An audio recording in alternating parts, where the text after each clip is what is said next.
লেবুর উপকারিতাগুলো জেনে নিন। একটু গোশত, মাংস অথবা আবহাওয়া গরম হলেই ঠান্ডা লেবুর শরবত আমাদের আকর্ষিত করেই। এটা যে শুধু স্বাদ কিংবা ঘ্রাণে ভিন্নতা আনয়ন করে তা নয়, পাশাপাশি রয়েছে লেবুর উপকারিতা এবং সাথে কিছু পার্শ্ব প্রতিক্রিয়া হিসেবে রয়েছে কিছু অপকারিতা। লেবুর ব্যবহার বর্তমানে শুধু খাবারের সীমাবদ্ধতা নেই, এটা এখন বিভিন্ন ক্ষেত্রে ব্যবহৃত হচ্ছে এর উপকারিতা সম্পূর্ণ গুণাগুণের কারণে।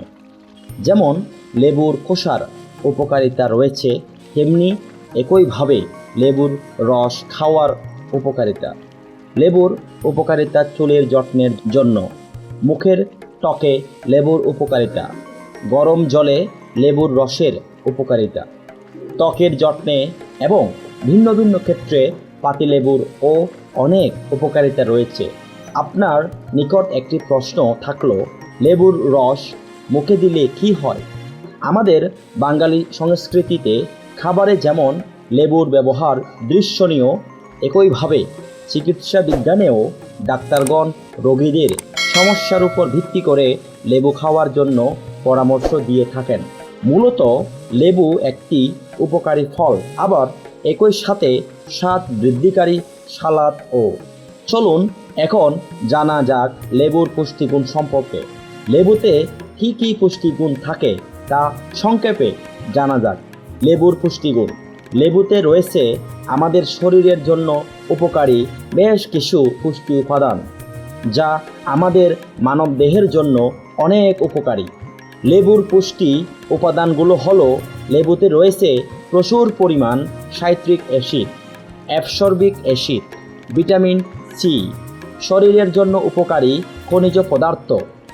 লেবুতে থাকা ইলেকট্রোলাইটিস হিসেবে থাকে পটাশিয়াম, ম্যাগনেসিয়াম, আরও অনেক প্রকার ইলেকট্রোলাইটিস উপাদান। লেবুর পানি আমাদের দেহে প্রয়োজনীয় এনজাইম তৈরি করে। এছাড়াও লেবুর খাদ্য উপাদানের মধ্যে রয়েছে পেকটিন, আঁশ, আয়রন, লেমোনয়েড, অ্যান্টিঅক্সিডেন্ট সহ নানা রকম উপকারী খাদ্যগুণ লেবুতে রয়েছে।